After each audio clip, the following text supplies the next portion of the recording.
we go. Greetings. One of the dumbest terms in photography is microcontrast because it sounds like it's like there's contrast and microcontrast. This fools the stupid people, especially the idiots on the photography forums. Let's call it what it truly is, and I've told people this like a year ago, and I see people talking about this a lot recently on various forums, and it's called image fidelity. Now, as a former ham radio operator and an expert in field theory, and a person who's written a book on field theory, and knowing things about SNR, signal-to-noise ratio, I don't know if you know this or not, you may or may not. You have all this glass.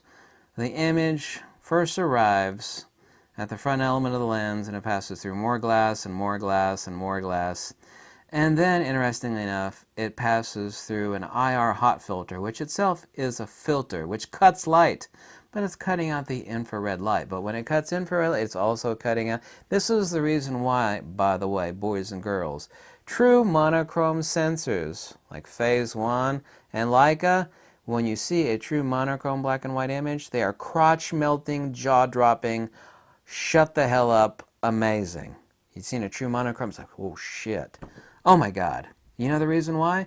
Is because they don't have color filter arrays. Now, after the light passes through all that damn glass and through that damn IR hot filter, which is a greenish looking filter, sits over top of the sensor, and then it's got more cover glass on top of that depending on which camera system it is. Yeah, interesting enough, there's even more glass. There's actually hermetically sealed glass that sits on top of the sensor, and after it passes through that glass, it has to pass through a filter array, and all filters cut light. In this case, we're talking about either a bare array, or it doesn't matter if it's X-trans or bare. We're still talking about RGB. We're talking about a filter array. It cuts light again, and then when it actually reaches the sensor, see, light gets diminished about 1,000 ways to Sunday before it actually reaches the sensor, and then it has to be registered. It means it has to have enough gain, because light is not photons, okay? Light is a coaxial circuit. It's electrical. The only difference between a solar cell and a camera sensor is a camera sensor has a discriminator for each little point of light. Now, solar cells only do one thing. They gather amount of voltage. It gathers one thing, voltage. Yeah, just one thing only. Power for output. But the silicon wafer lithography and a camera sensor is the exact same thing, except it registers each little millions and millions of points of light, and of course registers them as whatever color that happens to be as it's passed through the color filter. The point being is that light gets cut so many different ways. You end up with people. You can ask any professional photographer this too, and they don't know. It's like, and everybody will say, "Is like flash photography looks so much better. It's got pop." Now, other than microcontrast, which is a total BS term that should not be used, should be called image fidelity. People were calling it Zeiss pop for a long time. Zeiss pop, right? Talking about nice Zeiss. By the way, there's lead in that glass. It actually changes the dielectric permittivity of the nature of light. So basically the light slides through the glass in the lenses, specifically the mini lens elements, to pass on to the sensor more easily. You end up with better signal gain, i.e. signal-to-noise ratio, once it actually hits the sensor, and so you end up with better low-gain intertonal details. Have you ever listened to a binaural recording? That's where you actually have a microphone placed on either side of a person in a concert, and you hear this stereoscopic, it's just unbelievable. You ever heard of a recording? And I used to have really, really, really expensive microphones, the best microphones in the world. And man, the recordings from some, you'd have the microphone over here and you'd like rub your fingers together over here and it would just be like, oh my God, just absolutely incredible. Where every little fine nuance is gathered. Now, if you ask a professional photographer, even they won't be able to give you the answers. It's like, you know about flash photography, it looks better, it's got better pop. Yeah, better. They'll say saturation 9 times out of 10. What is it about flash photography you think so much better? Well, it's pop. You know, you pop off a flash, bam, with the speed light or studio strobe, you get better saturation. Well, that's a description, but what the hell is actually going on? Well, you see better tonality, man, especially for black and white photography. You black and white portraiture with a speed light or studio, bam! Man, that black and white will pop. The reason for that is all that low gain intertonal detail, like the minor nuances. Yeah, I don't know why. It says, well, so-and-so wants to connect to whatever. Yeah, we can click on deny that. There we go. The low gain intertonal detail is actually captured in flash photography. There's no difference between the Zeiss pop and like the low element count prime lenses that have better micro contrast using ambient light photography. The reason why flash photography looks so much better is because you have far better low gain intertonal detail transmission to the sensor that's actually captured. That is what flash, well, you'll say, well, it's just saturation. I mean, of course, flash, lets you shoot higher shutter speeds, of course, lets you do HSL. I mean, all of that is known. But what is it about a flash image? Because everything's about sensor saturation. And what the hell do you think sensor saturation is? I mean, if a photograph were only about the frigging highlights, we wouldn't need flash for that. Well, I captured the image, you know what it is. It's like, yeah, but photography is an art form. It is about rendering something that is aesthetically beautiful. I don't know, I keep getting these things wanting to subscribe to my computer. I think someone's trying to hack my computer. Thankfully for me, I'm a computer guy. I'm behind Little Snitch and a few other things, and I'm also using a Mac. The low gain intertonal detail and the signal to noise ratio that's actually captured by the sensor. But, I mean, what do people think that flash photography is? I mean, photography in a whole, we're talking about, sorry, I got distracted by the computer. We're not talking about just highlights, we're also talking about midtones. Now, there's three areas and there's the intermediates. In every form of photography, whether it's black and white, digital, we have our highlights, our midtones, or the true tonality of whatever it is, red, green, blue, gray, whatever. And we have the shadows. What defines that incredible image, not just the composition and what it is, like a hot nude person or whatever. We're talking about the actual hardcore image itself. I mean, what is there in the image other than the highlights? Let's assume you're correctly exposing and not clipping the highlights. We can leave out the highlights. We can just talk about the midtones and the shadows. The midtones and shadows are not that well rendered, even if you take the shot all the way to the clipping points of the highlights. You don't want to clip the highlights, right? Unless you're going for effect, right? So in ambient lighting, if you have a mediocre lens, the midtones and shadows end up muddy. You and every other person in this world has seen muddy rendering on midtones and shadows in ambient light photography. What do you think that is? That is signal to noise ratio inadequacy in the midtones and shadows of the shot taken. This is the reason why flash photography looks so much better. The signal to noise ratio in the midtones and the shadows is boosted dramatically so that you end up with shots that pop. People say, well, what does it pop? They can tell you that it's popping and that it stands, but that's a description. That's not an explanation. As I've said countless thousands of times, an intelligent person will describe to you what's going on, but a wise person that knows what the hell's going on will explain to you what's going on.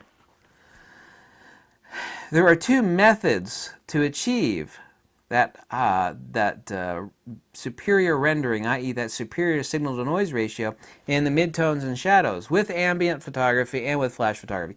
Flash photography is a very simplex explanation, and the flash photography drops out a very fast, high energy pulse of light that gives you superior renderings for, i.e. intertonal detail, for the midtones and the shadows. It gives you that depth or that image pop, or they used to call it Zeiss pop. They call it microcontrast. What it is, all of those things really should be called image fidelity. You know about like high fidelity sound recordings? People know what they know what a low fidelity recording is. It's the same difference between a JPEG, like a 300 megabyte medium format TIFF file. It's like, well, that's low fidelity. I can't enlarge it too much. It gets grainy and pixelated. It's the exact same thing. We're talking image fidelity, microcontrast. Let's not use microcontrast. That confuses. Microcontrast. It's like contrast, but it's micro. It really confuses the hell out of people, and it's really a stupid saying. It's image fidelity. For ambient light photography, it requires a good microcontrast lens. This is not like, and there's a lot of really, really stupid people in photography forums that think this is like a unicorn or a leprechaun or Sasquatch. There's no such thing as microcontrast. It's all bullshit. Well, let's not call it microcontrast, but I don't give a damn what the hell you call it. It's still the same thing. It's as real as a heart attack. It is real. It's undeniably real. It is signal-to-noise ratio for midtones and shadows. It's real. You know, some people, like people that are, what do they call it? Tone deaf. There we go. Tone deaf. You can listen to a high-fidelity record. It's like, I don't see any difference between that and, like, you know, a crappy, scratchy MP3. It's like, well, yeah, it's because you're tone deaf. You just don't. There are people that they can't even recognize microcontrast. There's actually a microcontrast test on a Canon website that's really, really, really good. But when it comes to flash photography, you are boosting up your signal-to-noise ratio in your midtones and your shadows. There's an old saying that high tide raises all boats. Well, a flash pulse burst raises not only, of course, you don't want to clip your highlights, but it raises your highlights. It raises, so you can, of course, adjust your shutter speed and aperture appropriately to the rendering that you want. But it raises your midtones and it raises your shadows. So you don't end up with muddy-looking midtones and shadows. When people talk about the pop of an image from flash photography, the pop is not from the flash itself. The pop is from the increased or improved signal-to-noise ratio on the midtones and the shadows. That is what it should be called, by the way, as I've said already many times, image fidelity. It's real. It's not a leprechaun. It's not a unicorn. It's not some sort of mythical beast like a Sasquatch. Image fidelity is real.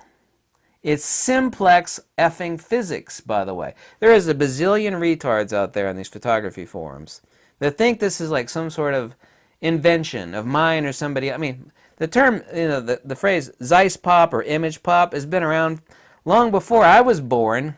I didn't come up with it. It's real. Anybody that thinks it isn't is an idiot. Period. You're just a de facto idiot. It's hardcore physics. It is signal-to-noise ratio fidelity. That is exactly what microcontrast, or what should be called image fidelity, is. I hope I cleared that up. Made it very simple. I'm definitely the expert on this on YouTube. So like, you're the self-appointed expert? No, I am the expert on this topic. Guarantee you, as a person that knows a tremendous amount about photography, is a ham radio operator, and writes books on field theory, knows a lot about signal-to-noise ratio and what the hell microcontrast actually is, what it should be called, and the fact that it is real. It's not some sort of mythical beast. I don't see what microcontrast is. It just doesn't make any sense to me. It's not. It's even on Zeiss's own website. It's like, well, they're using that as a selling point of their lenses. Well, they are, but it's still real. It's absolutely real. Why do you think they add that stuff into the glass? Why do you think they added radioactive thorium? This is a thorium-doped radioactive lens. You can't hear it, but if I had a Geiger counter right now, this lens would be screaming. By the way, some of the most radioactive lenses are a Fujinon. Right there, Fujinon. Why do you think they added thorium to this lens? Well, it changes the refractive index and lets you use thinner glass. Yeah, and what does that do ultimately to image transmission? It's kind of like sticking Pam or butter on your skillet, so stuff will slide down, it doesn't stick. It lets the light pass through the glass easier for better image fidelity on the film plane, or in this case today, the sensor. That's a fact. Why do you think Zeiss adds lead into the recipe for their glass? You ever looked at the front element of a Zeiss lens, a modern Zeiss lens? It looks like grandma's crystal, doesn't it? Crystal, and that's why you don't drink liquids or eat off of fancy crystal. It's because it's leaded glass. By the way, that's all Swarovski crystal is. Swarovski has since changed the recipe and they don't use lead anymore. They use niobium or neodymium. And I think they also use bits of rubidium to make it basically the same. But Swarovski for ages and ages was leaded glass. Grandma's fine crystal up there, and that's lead. They still have an exemption for lead in modern consumer products in optics. The reason why Voigtlanders and Zeiss lenses and Leica lenses look like grandma's crystal is because what is in that glass is the big L. Lead. That is the secret, the primary secret anyway, of Zeiss Pop. What's the secret for image fidelity, i.e. Zeiss Pop and Zeiss lenses and Voigtlander lenses and Leica lenses? I'll give you one answer. It's 4 letters. It's on the periodic table of elements. Excuse me. Lead! Thank you so much for watching. If you like these videos, click the link below. Yeah, because, I could always use some help. Thank you. You can click and subscribe to my Facebook or Instagram below, of which I never make a dime off of any of those. Lead.